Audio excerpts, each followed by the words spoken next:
Hello बच्चों, welcome back to your own YouTube channel APS science का ट्यूमर। तो बच्चों, चैप्टर नंबर 13 हमारा पूरा हो चुका है विद न्यूमेरिकल्स।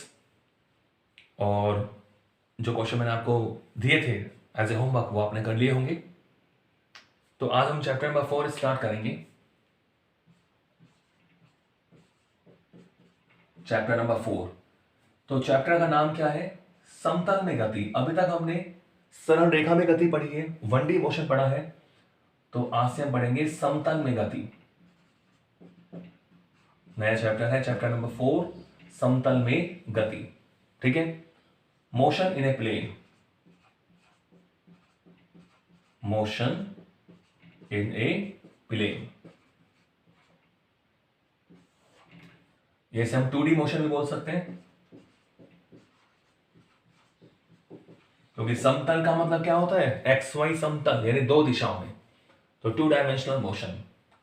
तो समतल में गति, motion in a plane, 2D motion हम शुरू करने जा रहे हैं चैप्टर नंबर 4। ठीक है। चैप्टर नंबर 3 हम पढ़ चुके हैं, स्ट्रेट मोशन हम पढ़ चुके हैं, मोशन ए स्ट्रेट लाइन। और now we will study motion in plane, समतल में गति। तो समतल में गति को समझने से पहले यह हम पढ़ेंगे सदिश के बारे में, वेक्टर को हम पढ़ेंगे। तो आज का हमारा टॉपिक क्या है? सदिश एवं अदिश राशियां। सदिश तथा अदिश राशियां, इनको समझेंगे हम, तभी हमें समझ में आएगा। सदिश को हम पढ़ेंगे पहले। सदिश और अदिश राशियां क्या होती हैं? तो मैं पहले ले रहा हूं सदिश राशियां।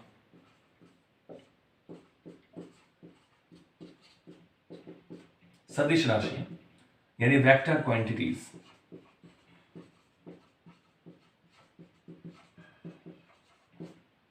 Vector quantities. सदिश राशियां क्या होती हैं? देखो, सदिश राशि का मतलब है, नाम से क्लियर है, सदिश यानी दिशा सहित। जहां दिशा की आवश्यकता हो। कोई भी राशि हमारे पास है, हमने पढ़ा हुआ है पिछले वीडियोस में कि किसी भी राशि को हम ऐसे लिख सकते हैं, Q is equal to n u. ठीक है। इस तरह हम किसी भी राशि को व्यक्त कर सकते हैं, Q is equal to n u. तो जो n होता है वो तो क्या होता है? संख्यात्मक मान होता है। और बच्चों u क्या होता है? उसका यूनिट, यानी उसका क्या होता है? मात्रक होता है। ये जो संख्यात्मक मान है, इसी को हम बोलते हैं परिमाण। संख्यात्मक मान को क्या बोलते हैं? परिमाण बोलते हैं। न्यूमेरिकल वैल्यू, परिमाण, मात्रक तो है ही। तो कोई भी राशि होगी उसमें परिमाण तो होगा ही। जैसे मैंने कहा, किसी वस्तु पर 10 न्यूटन का बल लग रहा है, तो 10 उसका क्या हो गया? परिमाण। न्यूटन तो मात्रक है उसका। किसी वस्तु को उठाने में 2 जूल कार्य करना पड़ा, तो 2 क्या हो गया उसका? परिमाण। जूल क्या हो गया? मात्रक। कोई व्यक्ति 50 मीटर प्रति सेकंड की चाल से चल रहा है, तो 50 क्या हो गया उसका? परिमाण। तो चाहे राशि सदिश हो, जैसे बल सदिश है, तो सदिश हो चाहे अदिश हो, परिमाण तो होता ही है। और परिमाण के साथ और क्या हो जिससे हम अलग अलग डिवाइडेशन कर सके, जिसे हमने बोला सदिश और अदिश। तो फिर आती है बात दिशा की। किसकी बात आती है? दिशा की। तो अगर परिमाण के साथ साथ दिशा भी जरूरी हो, तो उसे हम क्या बोलेंगे? सदिश राशियां। तो क्या लिख सकते हैं? देखो, सदिश राशियों में कि वे भौतिक राशियां, वे भौतिक राशियां। ठीक है। चैप्टर का नाम है समतल में गति। टॉपिक हमारा क्या है? सदिश तथा अदिश राशियां। तो पहले हम ले रहे हैं सदिश राशियां। तो क्या लिख सकते हैं कि वे भौतिक राशियां जिन्हें पूर्ण रूप से, पूर्णतया, जिन्हें पूर्णतया व्यक्त करने के लिए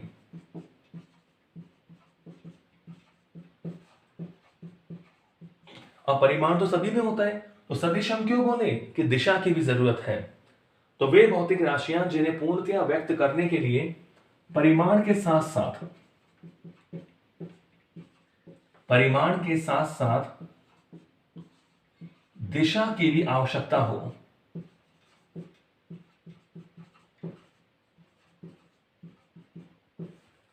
परिमाण के साथ साथ दिशा की भी आवश्यकता हो।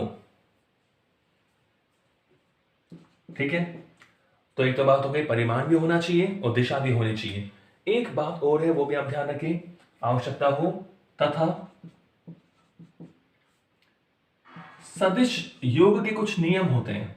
ऐसा अपन राशियों को जब जोड़ते हैं तो सिंपल मैथमेटिक्स में तो जो योग होता है वो एल्जेब्रिक योग होता है, बीजीय योग है, स्केलर योग है। यहां कुछ नियम होंगे जोड़ने के, तथा दिशा की भी आवश्यकता हो तथा सदिश योग के नियमों का पालन करें, ये जरूरत है इसमें। वो क्या कहलाती है भाई? सदिश राशियां कहलाती हैं।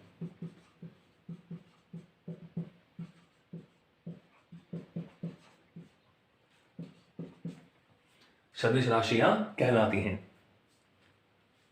क्लियर है? तो सदिश राशि क्या होती है कि वे भौतिक राशियां जिन्हें व्यक्त करने के लिए, जिनका अध्ययन करने के लिए परिमाण के साथ साथ दिशा की भी आवश्यकता होती है, और वो सदिश योग के नियमों का पालन करें। पढ़ेंगे आगे सदिश योग के नियम क्या होते हैं। तो सदिश योग के नियमों का पालन करें, उन्हें क्या बोलते हैं? सदिश राशि बोलते हैं। फॉर एग्जाम्पल, जैसे मान लो विस्थापन, यानी विस्थापन को समझने के लिए परिमाण भी चाहिए, साथ साथ दिशा भी चाहिए। वेग, त्वरण, बल, संवेग, आवेग आदि। तो ये सभी राशियां कैसी हैं? सदिश राशियां हैं। तो सदिश राशि का मतलब परिमाण के साथ साथ हमें और किसकी आवश्यकता है? दिशा की आवश्यकता है, और सदिश योग के नियमों का वो पालन करे। मतलब सदिशों का जो योग होता है वो कुछ नियमों के आधार पे होता है, यानी अदिश और सदिश योग अलग अलग होते हैं। तो इन्हें हम क्या कहते हैं बच्चों? सदिश राशियां कहते हैं। ठीक है, तो इसकी डेफिनेशन हो गई।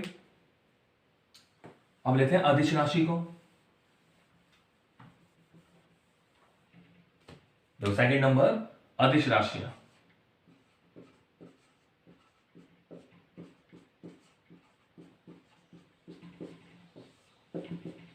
तो अदिश राशि में क्या है? जहां केवल हमें जरूरत है परिमाण की, दिशा की कोई जरूरत नहीं है। ऐसे मैंने आपसे कहा कि हमारी जो अब जो गाड़ी चलाते हो, अपनी जो मोटरसाइकिल बाइक आप चलाते हो, उसमें क्या लगा रहता है? एक ओडोमीटर लगा रहता है। मैंने बताया था आपको, जो किसको बताता है? दूरी को बताता है। किसको बता रहा है? दूरी को। ओडोमीटर किसको शो करता है भाई? दूरी को।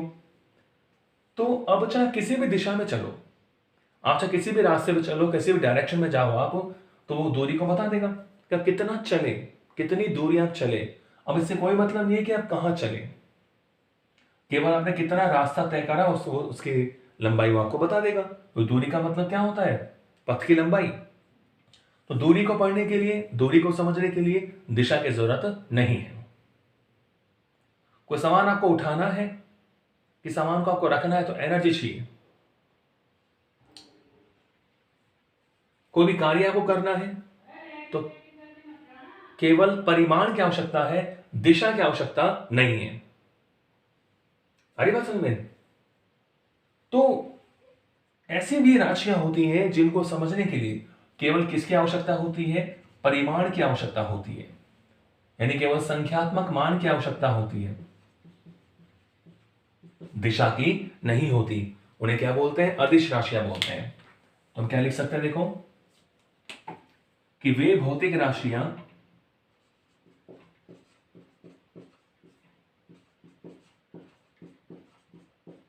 जिन्हें पूर्णतया व्यक्त करने के लिए, वे भौतिक राशियां जिन्हें पूर्णतया व्यक्त करने के लिए केवल किसकी आवश्यकता होती है? परिमाण की। केवल परिमाण की आवश्यकता होती है,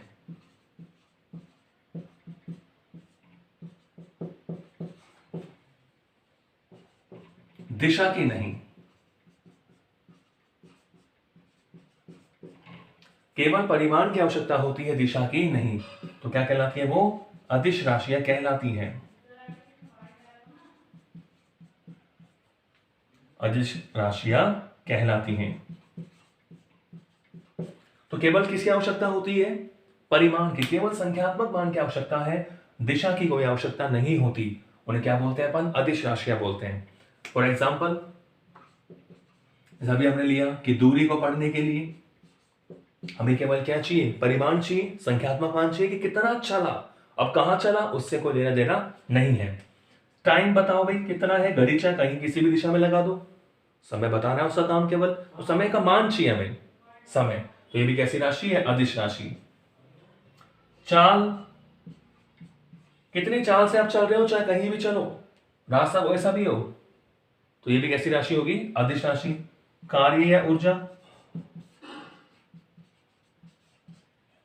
ये भी कैसी राशि है बच्चों? अदिश राशि है।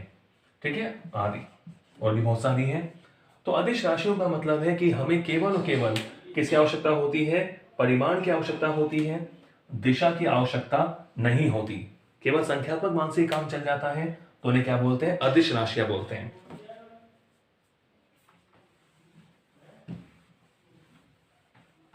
तो कई बार क्वेश्चन आता है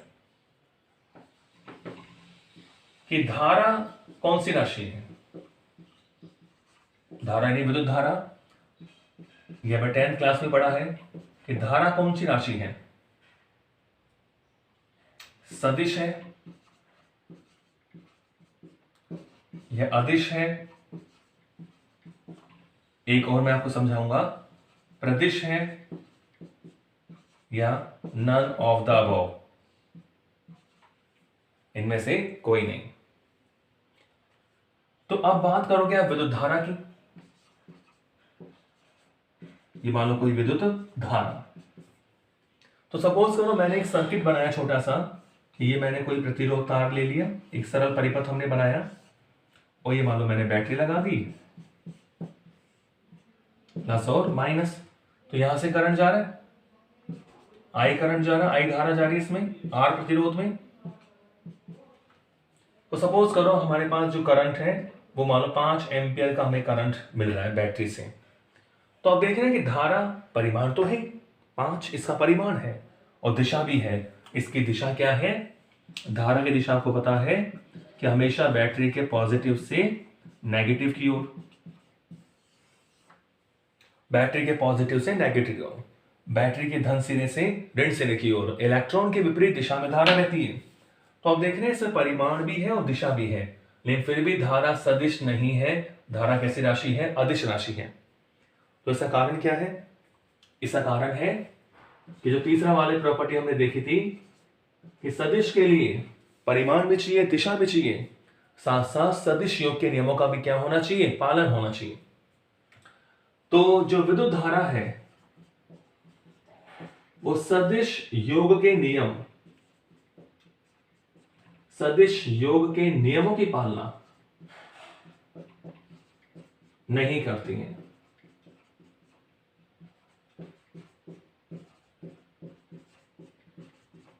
अतः यह है, इसमें परिमाण भी है, दिशा भी है, लेकिन सदिश योग के नियम का पालन नहीं होता। अतः यह एक कैसी राशि है? अदिश राशि है। कैसी राशि होती है? अदिश राशि। तो समझ रहे हो आप? सदिश राशि होने के लिए परिमाण और दिशा के साथ साथ सदिश योग के नियमों का क्या होना चाहिए बच्चों? पालन होना चाहिए। सदिश योग के नियमों का क्या होना चाहिए? पालन होना चाहिए, तभी आप उसको क्या कहोगे? सदिश राशि कहोगे। ठीक है, और देखिए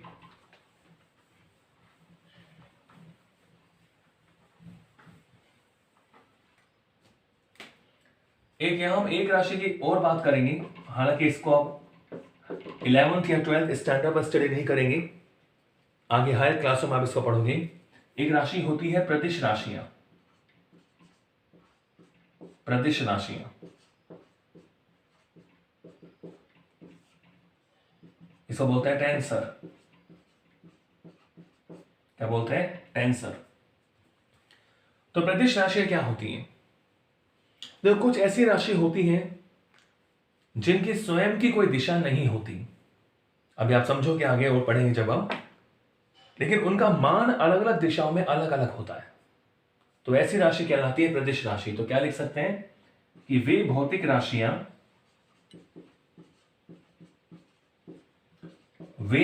राशियां जिनकी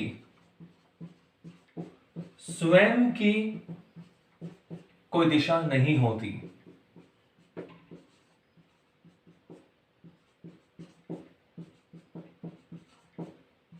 है, लेकिन भिन्न भिन्न दिशाओं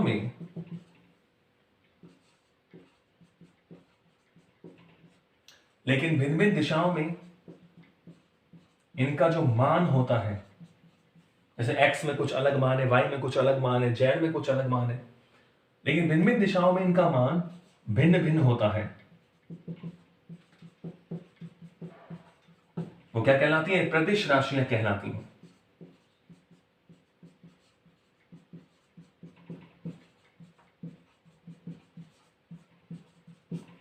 क्या कहलाती है? प्रदिश राशियां। ठीक है, तो ऐसी राशियों की स्वयं की अगर आप पूछे कि इसकी दिशा कहां पर है, नहीं पता, कौन सी दिशा में मान क्या है वो हमें पता होता है। तो स्वयं की कोई दिशा नहीं होती, लेकिन अलग अलग दिशाओं में इनका वैल्यू क्या होता है? अलग अलग होता है। उन्हें क्या बोलते हैं? प्रदिश राशियां। तो इनके भी हम एग्जांपल ले सकते हैं, जैसे जड़त्वाघूर्ण।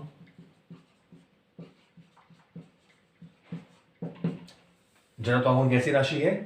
प्रदिश राशि है। प्रतिबल को भी हम क्या बोलते हैं? प्रदिश। पढ़ेंगे सबको आगे। विद्युतशीलता,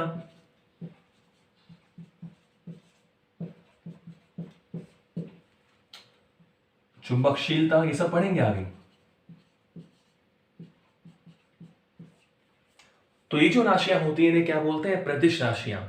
तो ऐसी राशियां जिनकी स्वयं की कोई दिशा नहीं होती, लेकिन भिन्न भिन्न दिशाओं में उनका मान जो है वो अलग अलग होता है, उसे क्या कहते हैं बच्चों? प्रदिश राशि। अलग का मतलब, जैसे मान लो हमने एक निकाय बना दिया, ये मान लो x है, ये y है, क्या है? z।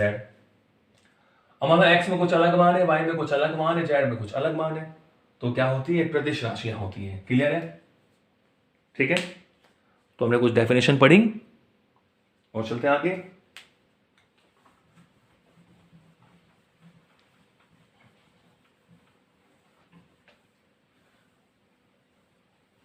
देखिए बच्चों, अब बात आती है सदिश हम पढ़ रहे हैं, तो सदिश को हम किस तरह शो करते हैं? सदिश का ग्राफीय निरूपण हम देखें।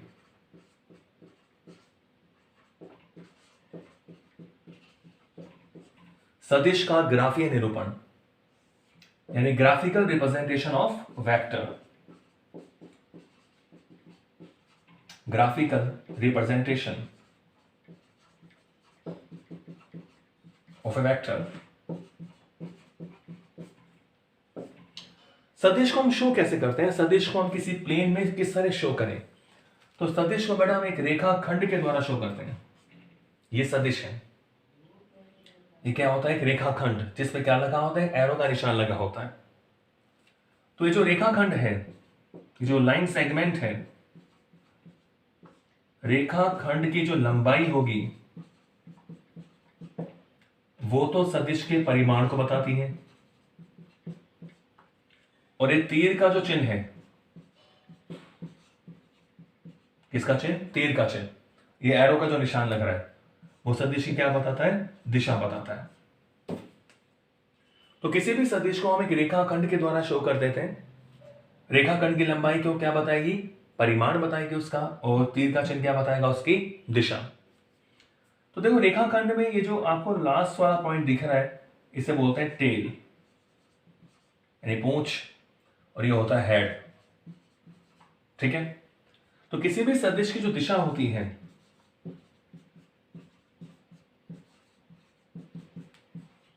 वो हमेशा कहां से कहां होगी? टेल टू हेड, क्योंकि एरो का निशान जहां लगा होता है वो डायरेक्शन बताएगा। तो सदिश की दिशा कहां से कहां होती है? Tail to head. सदिश की दिशा होती है टेल टू हेड। ठीक है, तो जैसे मान लो कोई भी सदिश हमारे पास है, मान लो ये कोई सदिश है, तो हमेशा एरो इस तरह लगाते हैं लेफ्ट टू राइट। ठीक है, कभी भी आपको सदिश दिखाना है तो ऐसे एरो नहीं लगाएंगे, ये गलत तरीका है, ये सही तरीका है। तो एरो लगाने का मतलब होता है कि हमेशा आपको एरो कहाँ लगाना है, लेफ्ट टू राइट लगाना है, डायरेक्शन लेफ्ट टू राइट, कभी भी उल्टा नहीं लगाते, दिशा विपरीत कर दे। तो हम अगर मान लो हम इसको अगर वेक्टर ए बोल रहे हैं, अब आप सोचो कि हम ऐसा कर दें तो इसको ऐसा कर दें, ये गलत हो जाएगा। दिशा विपरीत करने का मतलब है इसको माइनस से गुणा करो, तो माइनस क्या बताएगा कि हमने इसकी दिशा विपरीत कर दी है। तो ये सदिश का ग्राफिक निरूपण है। ये पॉइंट टेल होता है, ये हेड होता है, दिशा कहां से कहां होती है, टेल टू हेड होती है। ठीक है, सदिश का ग्राफीय निरूपण। तो आज के वीडियो में इतना ही, नेक्स्ट अगले वीडियो में। Thank you.